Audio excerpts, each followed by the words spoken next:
Ha! Already messed it up. Take two. Nice going.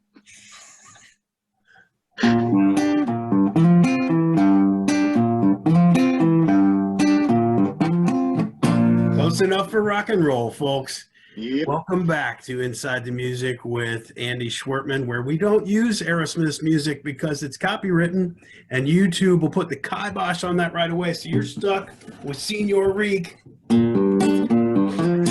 Yeah, right? Making his sad attempt to play Adam's Apple from... Yeah, right? Andy, why are we here today, buddy? We are talking, for those of you that don't know or unaware, or just tuned in, we are talking about the very first three records by the legendary Bad Boys from Boston, Aerosmith. And that is why we are doing this right now. So just jibber jabbering and chit chatting about a band that we all love.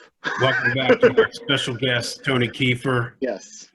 Dear friend and frequent co-host. Yes. And expert on all things Aerosmith. Let me share something with you guys to get the conversation started here. All right. I've shown you guys this picture before, but I wanted to show it to you again. Okay. Because I really am fascinated by this. I just printed it out today. It's a concert poster from 1975. First annual Ohio River Festival was Sunday, August 3rd of 75. Look at that lineup. Oh, wow. Smith at the top of the bill. This would have been on the Toys in the Attic tour. Yeah, that's what I was just about to say. And you had every band on there is a pretty well-known band in the world of classic rock. They didn't all go on to superstardom or sell millions of records, but even Black Oak, Arkansas, Mahogany Rush featuring the great Frank Marino on guitar, the Outlaws, again, not a band that had many hit singles over the years, but that lineup is stacked. And for $9 advance, $11 at the gate, I'll bet you it was hot as hell that Sunday in August. Oh, I bet it was, yeah. Back in 1975. I'd like to propose that we do an episode dedicated to this festival, because you can Google what album each band was touring in support of. You could probably. Well, you just said Aerosmith was on their Toys in the Attic tour, so. You could get a rough idea of what their set list was like in 1975. Oh, my goodness, yeah. Probably chock full of covers. Tony, what was the live Aerosmith experience like in 1975, from what you understand? Right now, you were getting I think the best Aerosmith out there. It was before the drugs really kicked in. You had a couple more years before the drugs could start affecting things. You had a band that was still very much hungry, that still had arguably their best album in them yet. They were really getting their craft together. I said. You can see now they're on top of the bill. So they went from opening these shows, they're on top right now. This would be the peak time to see Aerosmith before they kind of became a train wreck. Yeah. Yeah. They're legendary for some of the terribly drunken shows that they phoned in back in the day. And no you're kidding. Probably right, Tony. In these early days, with just 3 records out, that's remarkable to be at the top of the bill on a tour for just your 3rd record. And you have Styx second to the first, like second on the bottom. I mean, it's amazing. Tells me, that time of music was incredible. I would have loved to experience that for a lot of different reasons, but me too. And with Aerosmith, it wasn't all just drugs too. I mean, you had girlfriends and that faction kind of playing a role in things. So like Toys in the Attic and stuff, things were great, but then things were starting to get kind of messy. I mean, Sweet Emotion even touches on the whole girlfriend issues and it does. Joe and Steven. I mean, that dynamic between Joe and Steven made the band and it broke the band. So yeah. There's no dispute there. That's interesting that sort of internal conflict, some of it is documented in their songs in a semi-autobiographical way, and it's the same conflict that fueled the band that kind of tore them apart. It probably to this very day. Yeah. To this very day, that same dynamic exists. This band has repeated history 2 times, 3 times even. Same old song and dance. Yeah. Yeah, exactly. The Toxic Twins. They when they're together, it's great, and when they're not, it's a mess. Yep. Tony, do you have any collector's items or artifacts you want to share with us there? Yeah, man, I did bring something. One of my most recent gems that I have here. We went, like I said, we went and saw the band in Vegas twice on the residency. And if you remember on the American Pickers show, they found the original Aerosmith van. Yeah. So we were actually able to see that van in person. I don't know if you're gonna be able to see this with the glare and things. Woohoo! Right there in front. That rules. Yeah, man, that was a highlight. That was a party van.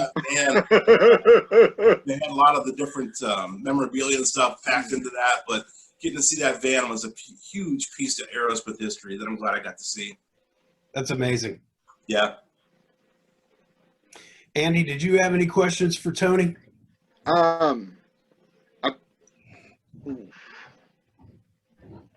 trying to think. Just once again, how did you first hear Aerosmith's music, Tony? I'm curious. Well, for me, it was the Pump record. Nice. Janie's Got a Gun was probably the first song I heard. I went and bought the single, and I'm like, oh, this is cool. Mm-hmm. And then I heard the song What It Takes, and I was like, oh, my gosh.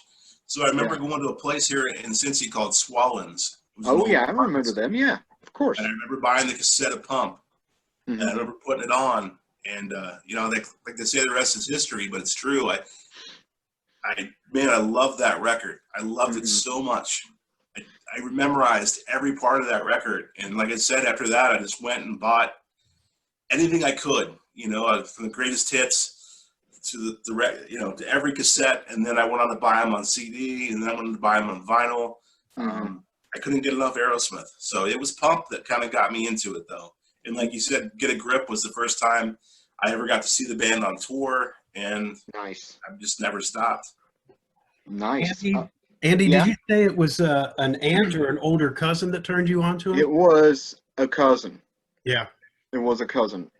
My sister and I, as I said, we pooled our allowance, and we would go to the Gold Circle department store in Castanelli Square and go through the record section there. And because she would bring a couple bucks and I would bring a couple bucks, we always had to pick a record that we both wanted. And that's Toys in the Attic was one of those that we brought home, and it was new at the time. I know. So I was 8 years old that year. Wow. Okay. Toys in the Attic. And I think that's because it was already getting played a lot on the radio. We were probably hearing Walk This Way and just decided we got to have that record. The first of a billion times. Yeah.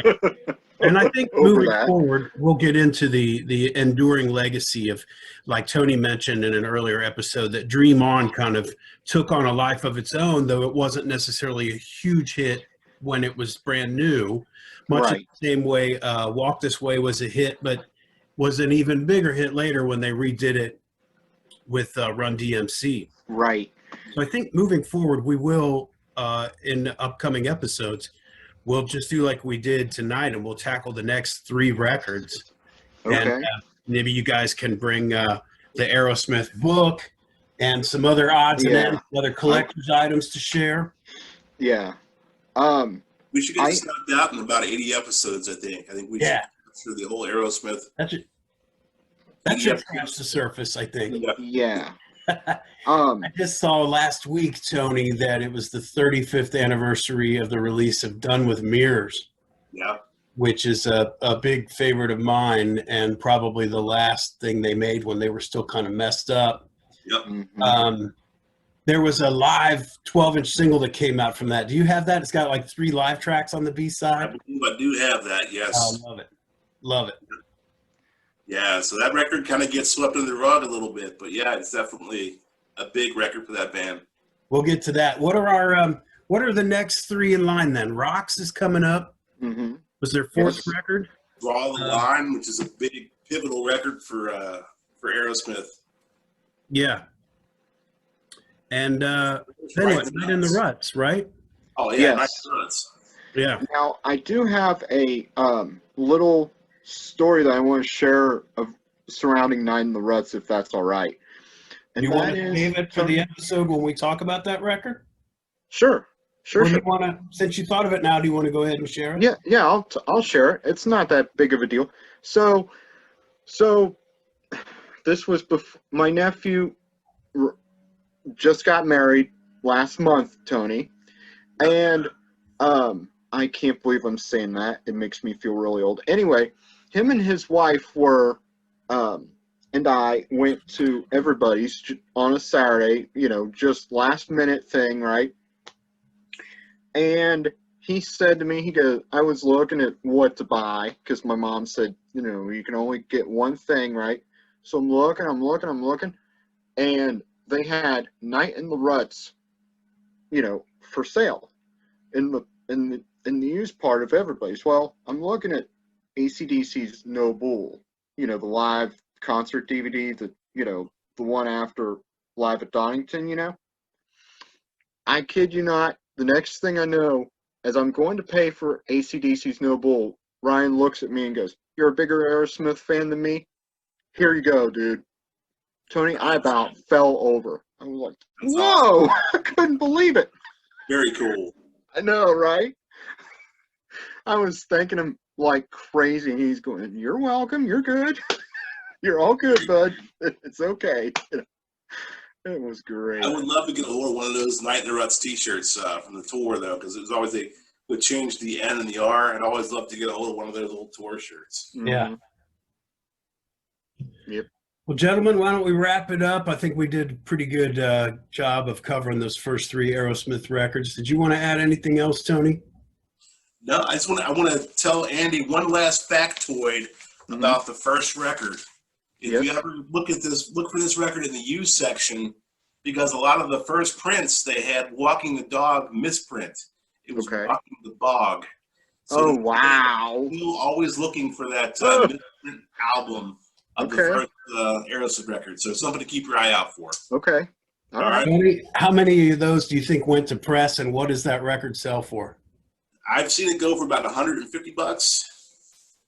So I think there's quite a few of them out there, but I have not yet got to put my hands on one. So yeah, that's like that first issue of the Kiss debut album, right? Didn't they? It doesn't have "Kissin' Time" on the first pressing, right? Yeah, for sure. Fine. Yep. So just a little when you're out looking in the used section, something to look out for. Yeah. Okay. Very cool. All right. Before we go, have both of you read the autobiography that they wrote? Yes. A little bit, but not. I haven't dove really deep into it yet. Well, that's your homework, Andy. You got to read that one before we do our next episode. Okay. Why don't you wrap it up? Okay. Thank you, everybody, for watching, and there'll be more episodes in the future, or to come, I should say. Thank you so much, Tony and Senior Reek. Tony, you're the man. Hey, thanks for having me, guys. I love this. Great work, both of you. Thank you. Good job. See you all next time. See you later, guys.